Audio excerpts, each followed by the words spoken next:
Temos então agora a ministra Damares Alves, ministra da Mulher, da Família e dos Direitos Humanos conosco. Ministra, muito boa tarde. Desde já agradeço a gentileza de conversar com a Jovem Pan.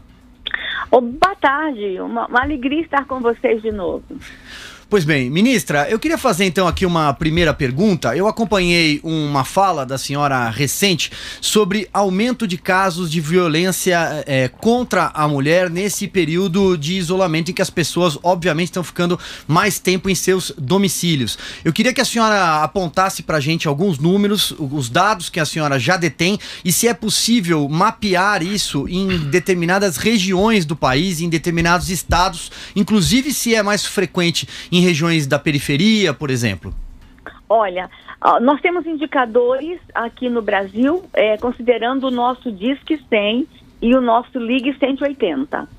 No mês de março, nós tivemos 260 mil chamadas na nossa ouvidoria aqui no Ministério de Direitos Humanos, tá? 260 mil chamadas, que gerou em torno de 30 mil denúncias. Nem todas as chamadas acabam configurando em denúncias. E isso corresponde a um aumento de mais de 9% em relação ao mês anterior. Agora, observe o seguinte, no nosso Disque 100 o aumento foi de 9%, mas lá no Rio de Janeiro o aumento foi de 50%. Por que no Rio de Janeiro o aumento foi de 50%? Porque lá no Rio de Janeiro, o boletim de ocorrência está sendo online. A mulher não precisa falar, ela faz silenciosamente. No meu ministério, no nosso ministério, ainda era por telefone. Ela tinha que falar. Mesmo falando, subiu 9%. Mas no Rio de Janeiro, como era de forma silenciosa, nós observamos um aumento de 50%. O que nós fizemos agora? Trouxemos um aplicativo para que também o nosso ministério possa agora receber de forma silenciosa a denúncia. E a gente acredita que até o final de abril a gente vai ter aí, infelizmente, um número maior para anunciar para vocês.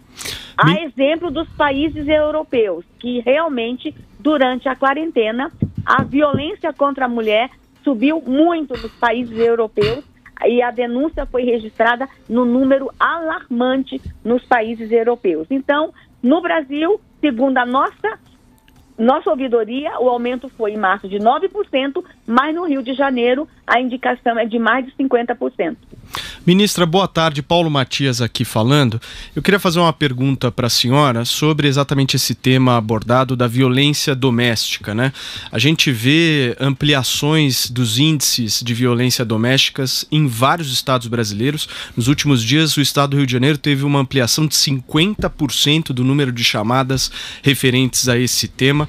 Eu queria saber da senhora o que o governo federal está fazendo para que a gente possa amenizar essa situação e se na avaliação da senhora a continuidade do isolamento horizontal vai sim intensificar esse tipo de problema.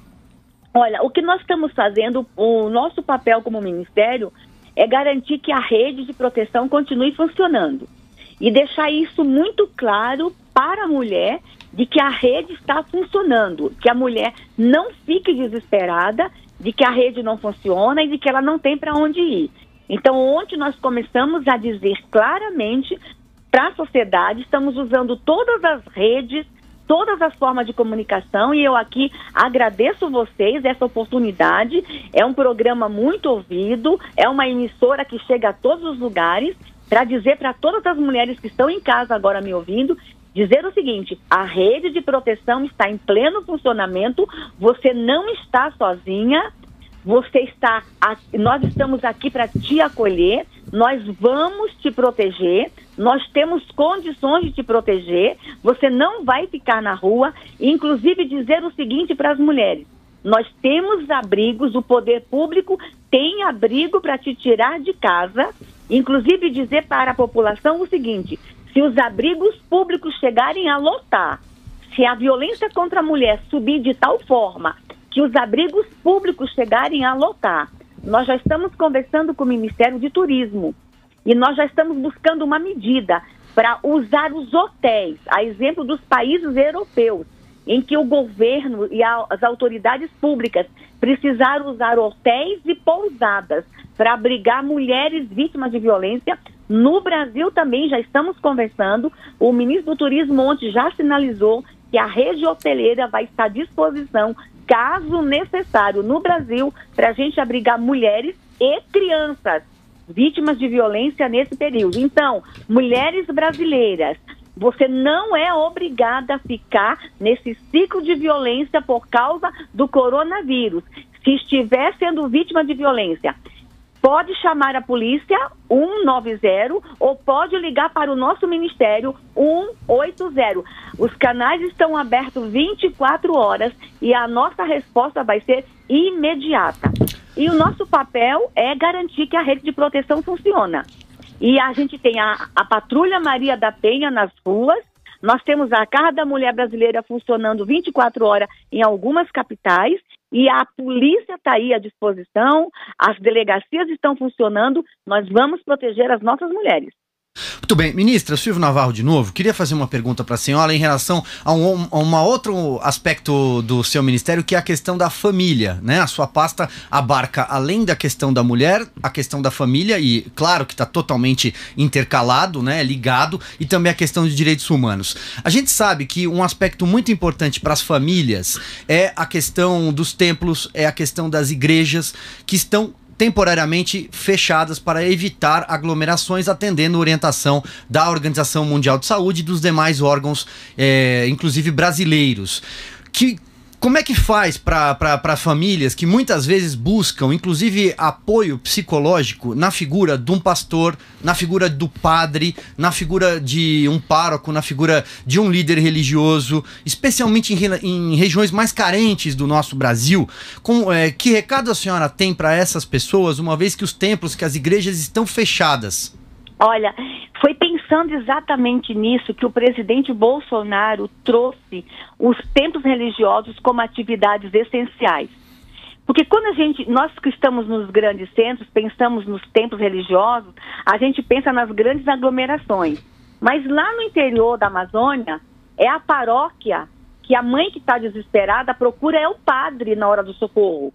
Procura é o pastor na hora do desespero. Tem um filho com problema de transtorno mental, não tem um psiquiatra de plantão na cidade, é o padre, é o pastor. Uma criança que tem um surto dentro de casa por causa do confinamento, é o padre e é o pastor que essa mãe pobre procura. Então o presidente Bolsonaro chegou a trazer os templos religiosos ficarem abertos, não para aglomeração, mas para pedido de socorro. Ele trouxe como atividade essencial. E agora, nessa segunda fase, inclusive o nosso ministério está chamando as instituições religiosas para uma atividade especial que vai ser o acolhimento de pessoas de rua. Nós vamos precisar contar com as instituições religiosas para acolher pessoas de rua. Então, nós estamos realmente muito preocupados com o fechamento dos templos. Nós não queremos os templos abertos para aglomeração, mas para que a gente possa usá-los em casos de urgência. Nós estamos conversando com as autoridades locais, estamos conversando com prefeitos, estamos conversando com governadores sobre a revisão dessas normas neste momento. Ministra, eu queria, desculpe interrompê-la, eu queria seguir exatamente nessa linha que a senhora está falando agora, das pessoas em situação de rua, né? Só que na cidade de São Paulo, a gente beira aí mais de 25 mil pessoas que estão nas ruas. No Brasil, então, o número é muito maior do que isso, infelizmente. O que eu queria saber é, de maneira específica, as ações que o seu ministério tem proposto para essa população, uma população absolutamente vulnerável. E, aliás, eu quero fazer um destaque, ministra, das boas ações que acho que a senhora também tem visto da sociedade civil em relação a esse público, né? Eu queria que a senhora comentasse um pouco. A política de população de rua, ela é do Ministério da Cidadania em parceria com o nosso ministério. Na segunda-feira vai ser anunciado um trabalho de uma ação integrada e intensiva, já na próxima semana, e eu vou pedir permissão a você para deixar o ministro Onyx anunciar e o secretário Sérgio Queiroz. Perfeito. Nessa ação, eu sou parceira coadjuvante. E na ação que será anunciada segunda-feira, vai ter uma iniciativa do Ministério da Cidadania, coordenado por ele, parceria com o nosso Ministério e o Pátria Voluntária. Mas nós estamos há 2 semanas juntos, trabalhando na articulação, na preparação e organização dessa ação. Inclusive, o que eu posso já anunciar, em parceria com as instituições religiosas. Aí você pergunta assim, ministra, a senhora vai lotar as igrejas de pessoas de rua? Eu quero que você pense o seguinte, não vou lotar as igrejas, mas se cada igreja levar uma pessoa de rua, a gente já resolve o problema. Então, eu quero que você comece a pensar que neste momento nós vamos precisar contar com o apoio da sociedade civil organizada, das instituições que estão aí. E vou te falar uma coisa muito boa. As ofertas estão chegando. Você não tem ideia como esse espírito de fraternidade e solidariedade e como isso está funcionando de uma forma extraordinária. E já começo aqui a registrar os nossos agradecimentos a todas as ofertas que estão chegando. Mas eu vou deixar para que o ministro da Cidadania e o secretário Sérgio Queiroz façam os anúncios a partir de segunda-feira. Mas o recurso já está aportado, as iniciativas já estão todas articuladas, coordenadas.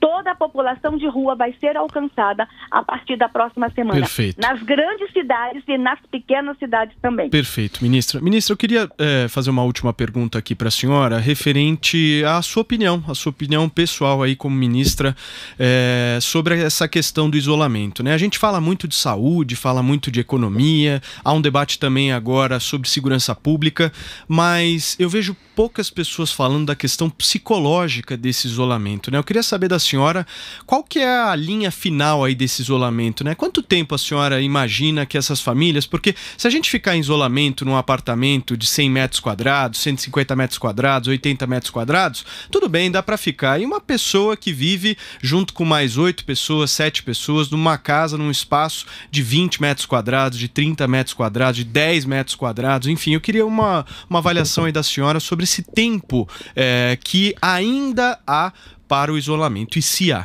Inclusive, ministra, só complementando aqui a pergunta do Paulo, parece que o seu ministério trabalhava na ideia de desenvolver, inclusive, uma cartilha de algumas práticas para evitar acidentes domésticos nesse período, não é isso? Exato. Nós precisamos lembrar o seguinte, nós temos no Brasil um número que nos entristece muito, mais de 2.000 crianças morrem por ano por causa de acidente doméstico. E neste período agora nós estamos temendo que o número de acidentes domésticos cresça muito mais, muito. Por quê?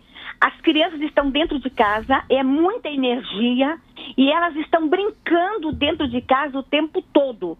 E a gente já tem aí uma indicação que é possível que isso aconteça. Estamos hoje entregando para o Brasil cartilhas de prevenção a acidentes domésticos, não só com criança, como com idosos também.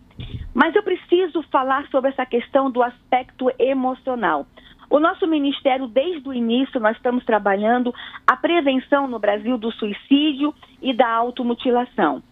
Eu estou aguardando os relatórios da área médica e do Ministério da Saúde com relação ao número de suicídio e de automutilação nesse período, mas eu já tenho uma indicação informal de que o número de suicídio já cresceu nesse período e o número de automutilação também. Não tenho dados oficiais, mas já tenho informações de que isso é uma realidade. E eu estou preocupada, as pessoas já estão no limite. Eu quero chamar a atenção de vocês para um público que a gente quase nunca lembra. As mães de crianças com autismo, as mães de crianças com deficiência. Essas famílias já estão chegando a um limite de cansaço, de estresse, de esgotamento. Nós precisamos nos preocupar com esse segmento. Hoje eu gravei vídeos e áudios me direcionando a esse público que já estão chegando a um nível de esgotamento muito grande. Eu quero que vocês imaginem uma família com 6 pessoas morando num espaço de 40 metros quadrados, com um teto ainda de zinco, de amianto no norte do país, que ainda está um calor de 40 graus. consegue imaginar essas famílias 24 horas dentro de casa? As nossas famílias já estão chegando num esgotamento emocional muito grande. E tu sei o que eu estou falando, eu trabalho com as famílias no Brasil.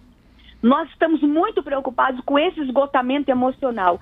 E eu falo para vocês, nós vamos precisar começar a pensar agora já em campanhas de consolo, conforto, ânimo. E nós estamos apelando para o Brasil. Vamos começar a compartilhar agora palavras de alegria, de ânimo, de conforto. Aguenta mais um pouquinho, tá acabando, porque eu percebo que as nossas famílias já estão chegando a um limite emocional. Perfeito. Ministra Damares Alves, quero mais uma vez agradecer então a gentileza da senhora em conversar com a Jovem Pan. A senhora, sempre que nós procuramos, a